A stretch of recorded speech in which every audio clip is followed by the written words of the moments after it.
Hello प्यारे बच्चों, नमस्कार। आज हम पढ़ेंगे एक नया टॉपिक, घन, घनाभ, बेलन, गोला और शंकु, उनके आयत और उनके पृष्ठीय क्षेत्रफल के बारे में। कक्षा 10, कक्षा 8, 9 और 10। ये टॉपिक कक्षा 8वीं से शुरू होता है। 8वीं, 9वीं और 10वीं तीनों में लगता है। घन, घनाभ, बेलन,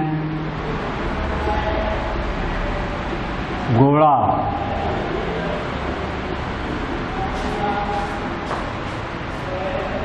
इनके पृष्ठीय क्षेत्रफल और आयतन। पृष्ठीय क्षेत्रफल और आयतन।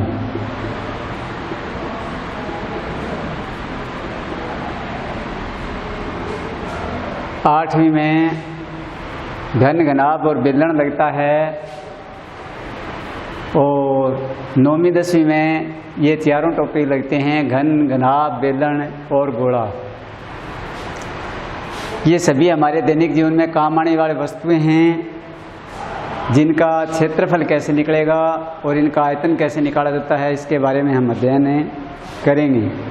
तो सबसे पहले तो आकृति देखें कि घन कैसा होता है, घन की परिभाषा क्या होती है। तो देखिए, 4, 6 वर्गाकार फलक जुड़ करके जब किसी ठोस का निर्माण करते हों तो वह घनाभ कहलाता है। इस आकृति का नाम है घन। इसमें 6 वर्ग जुड़े हुए होते हैं। 6 वर्गाकार फलकों से घिरी हुई बंद आकृति को घन बोलते हैं, जिसके अंदर 6 वर्ग होते हैं। जैसे कि हम दैनिक जीवन में डिब्बे वगैरह देखते हैं, साबुन है, कई साबुन तो घनाभ के आकार की होती हैं, कई बिल्कुल चौरस हों वो घन के आकार की होती हैं। इस प्रकार की आकृतियां हमारे दैनिक जीवन में हमें देखने को मिलती हैं।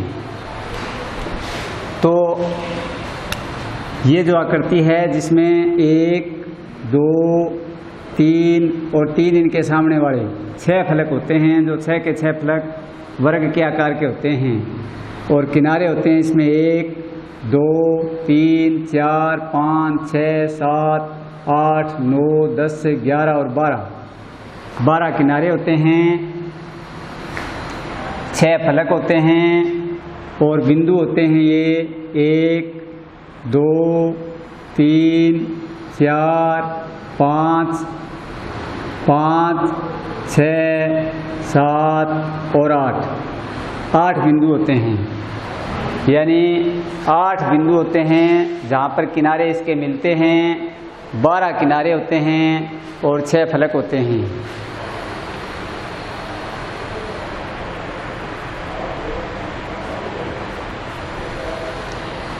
तो घन हो या घनाभ, नंबर 1, 6 वर्गाकार फलक जुड़ते हैं।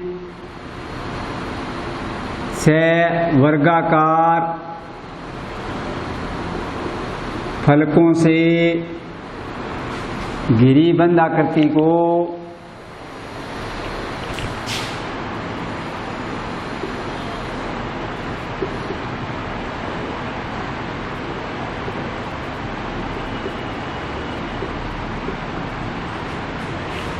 घन कहते हैं।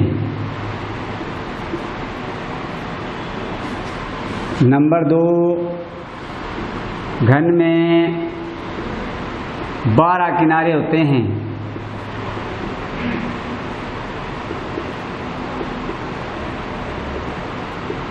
नंबर 3, 8 कट पॉइंट होते हैं। कट पॉइंट या बिंदु,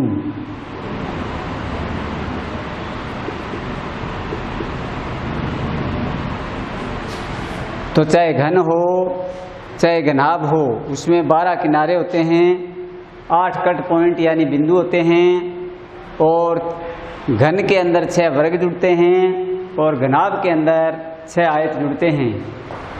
तो इन चीज़ों का ध्यान आप रख सकते हैं कि घन में 6 वर्ग होते हैं, 1 2 3, और 3 इनके सामने पीछे वाले, इसके पीछे एक फलक होगा, इसके सामने एक फलक होगा, इसके सामने एक फलक होगा। तो कुल मिलाकर के 6 वर्गाकार फलक जुड़ते हैं, 12 इसके किनारे होते हैं ऐसे, और 8 इसके बिंदु होते हैं ऐसे, 1 2 3 4 5 6 7 और 8। अब इसी प्रकार घनाभ का चित्र भी ऐसे ही होता है, लेकिन उसमें जो फलक होते हैं वो आयताकार होते हैं। सिर्फ ऊपर वाली एक लाइन चेंज हो जाएगी कि जहाँ पर उसमें वर्गाकार फलक जुड़ रहे थे, इसमें आयताकार फलक जुड़ते हैं।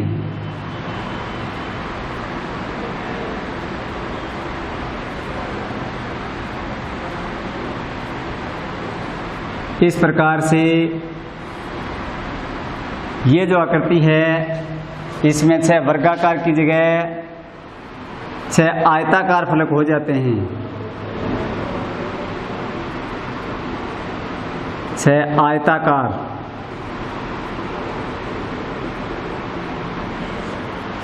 छह आयताकार फलकों से घिरी बंद आकृति को घनाभ कहते हैं। पहले घन कह रहे थे, अब इसको घनाभ कहते हैं। और घनाभ के अंदर भी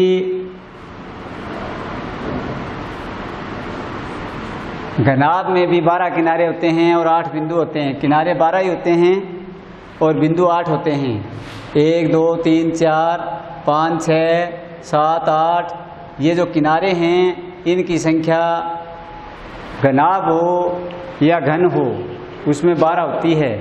और जो बिंदु हैं, कट पॉइंट मान लो या बिंदु मान लो, जहाँ पर 2 रेखाएं एक दूसरे को काटती हों, ऐसे बिंदु ये होते हैं 8। अब घनाभ के बाद हम बात करते हैं बेलन की। तो बेलन के बहुत सारे उदाहरण हैं। जैसे मेरे हाथ में ये मार्कर है, ये भी एक बेलन का ही रूप है। ऐसी आकृति जो ऊपर और नीचे से वर्ताकार हो और उस वर्त के चारों ओर उसको घुमाया गया हो, बेलन कहलाती है। ये आकृति, जैसे ये मार्कर है, ये बेलन के आकार का ही है।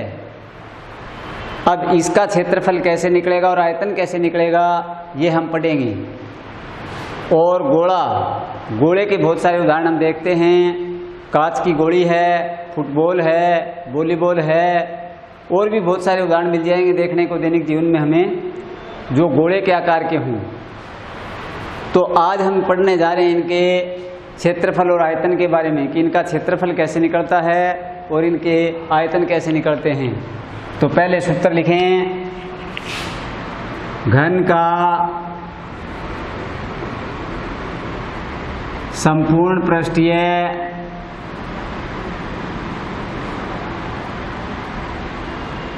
क्षेत्रफल।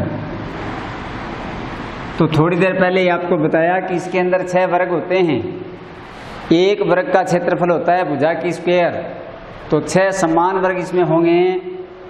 तो 6 वर्गों का क्षेत्रफल यदि निकालना हो तो भुजा स्क्वायर को 6 से गुणा कर देते हैं, यानी कि क्षेत्रफल घन का निकालेंगे तो ये बन जाएगा 6 गुणा भुजा की स्क्वायर। तो घन का क्षेत्रफल होता है 6 गुणा भुजा स्क्वायर, यानी वर्ग का क्षेत्रफल होता है भुजा स्क्वायर। 6 वर्ग जुड़ करके ही एक घन बनता है, तो घन का क्षेत्रफल हो जाएगा 6 गुणा भुजा स्क्वायर। अब घन का आयतन, घन का आयतन, आयतन का अलग से सूत्र याद करने की जरूरत नहीं होती। कोई भी आकृति जब नीचे से लगाकर ऊपर तक एक समान हो, जैसे ये बेलन है, जितना चौड़ा नीचे है उतना ही ऊपर है, चाहे घन है नीचे जितना चौड़ा है उतना ही ऊपर से हो, एक समान होगा, ऐसे ही घनाभ भी होगा। तो इनके क्षेत्रफल यदि निकालने हों तो जो नीचे वाला तल होता है उसके क्षेत्रफल को ऊंचाई से गुणा कर दें तो उसका आयतन आता है। यानी कि घन के अंदर नीचे वाला जो फलक है वो वर्गाकार होता है, वर्ग का क्षेत्रफल होता है भुजा गुणा भुजा, और घन की जो ऊंचाई है वो भी उसकी भुजा के बराबर ही होती है। इसलिए आधार का क्षेत्रफल तो हो गया भुजा गुणा भुजा, और उसको ऊंचाई से हम गुणा कर दें तो फिर एक भुजा गुणा में हो जाएगी, यानी आयतन बन जाएगा भुजा की क्यूब। जैसे घन का जो तल है वो इस प्रकार का होता है, वर्ग के आकार का तल, इस तल का क्षेत्रफल हम निकालें वर्ग का तो ये होता है भुजा गुणा भुजा, यानी भुजा की स्क्वायर। अगर इसी तल पर हम घन खड़ा करें, अगर घन खड़ा करें उसका आयतन पूछें तो जो ऊंचाई आएगी उस ऊंचाई से इस क्षेत्रफल को हम गुणा कर दें आधार वाले को तो आयतन बन जाएगा। तो इसको ऊंचाई से गुणा कर दें या भुजा से तो घन का आयतन आ जाएगा भुजा की क्यूब, यानी घन का आयतन हो गया भुजा की क्यूब। अब बात करते हैं हम घन के विकर्ण की। तो घन का विकर्ण जैसे कि कोई कमरा हो, चौक का डिब्बा हो घन के आकार का, उसमें विकर्ण होता है एक कॉर्नर से ऊपर से नीचे के कॉर्नर तक की लंबाई, जिसको हम विकर्ण बोलते हैं। तो घन का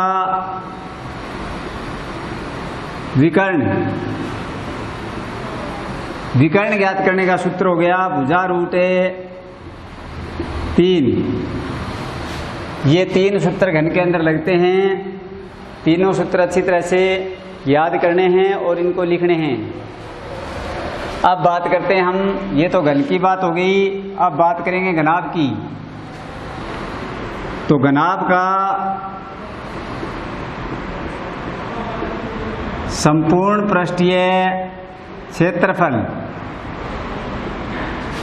घनाभ के अंदर सारे आयताकार फलक होते हैं, तो 3 आयतों का क्षेत्रफल निकाल करके उनको जोड़ दें और उसको 2 से गुणा कर दें, यानी 2 इंटू लंबाई गुणा चौड़ाई, एक आयत का क्षेत्रफल हो गया, प्लस दूसरे आयत का क्षेत्रफल हो जाएगा चौड़ाई गुणा ऊंचाई, प्लस तीसरे का हो जाएगा ऊंचाई गुणा लंबाई।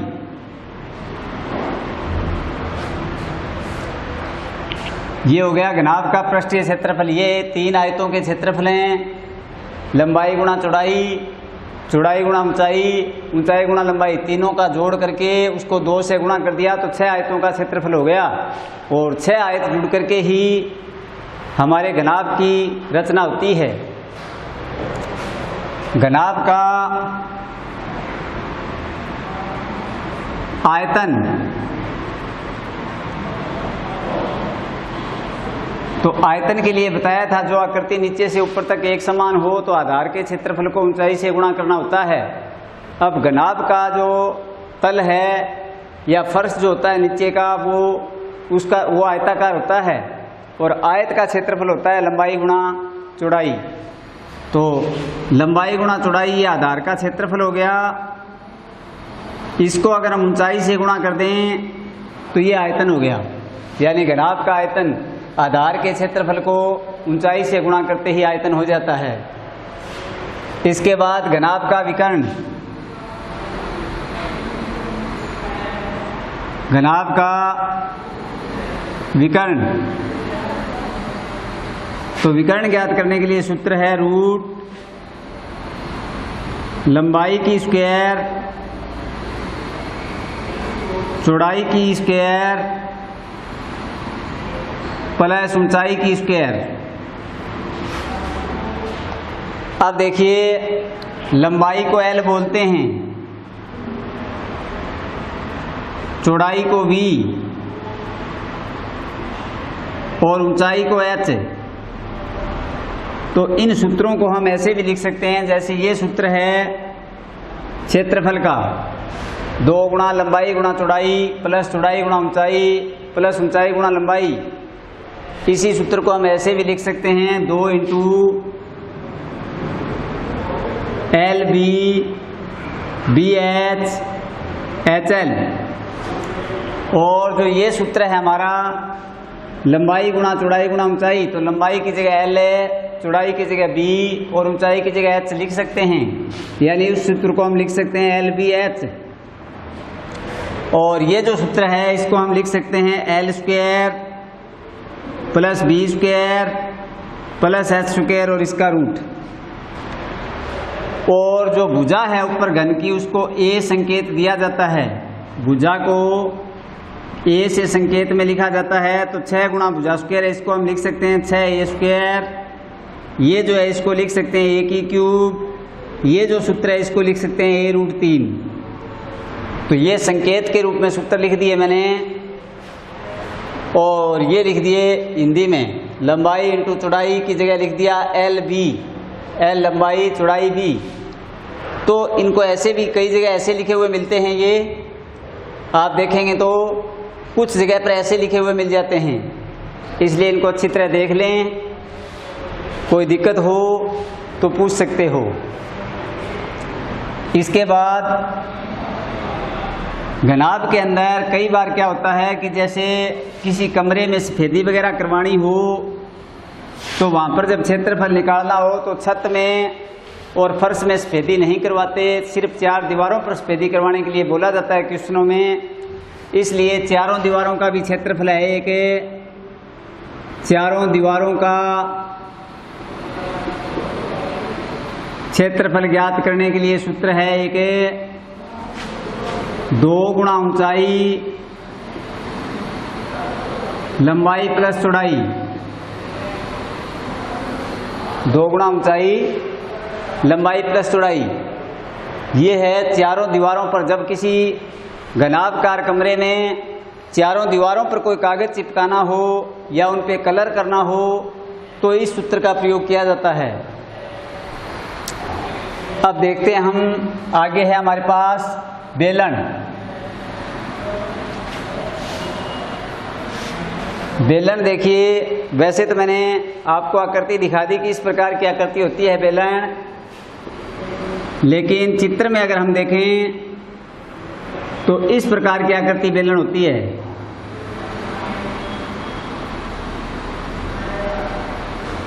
जिसमें एक भाग वृत्ताकार नीचे होता है, जैसे इसमें है ये, एक भाग वृत्ताकार ऊपर होता है, जैसे ये वाला भाग है, ये नीचे वाला, ये ऊपर वाला, दोनों भाग वृत्ताकार होते हैं और बीच में से बिल्कुल गोल होता है बेलन।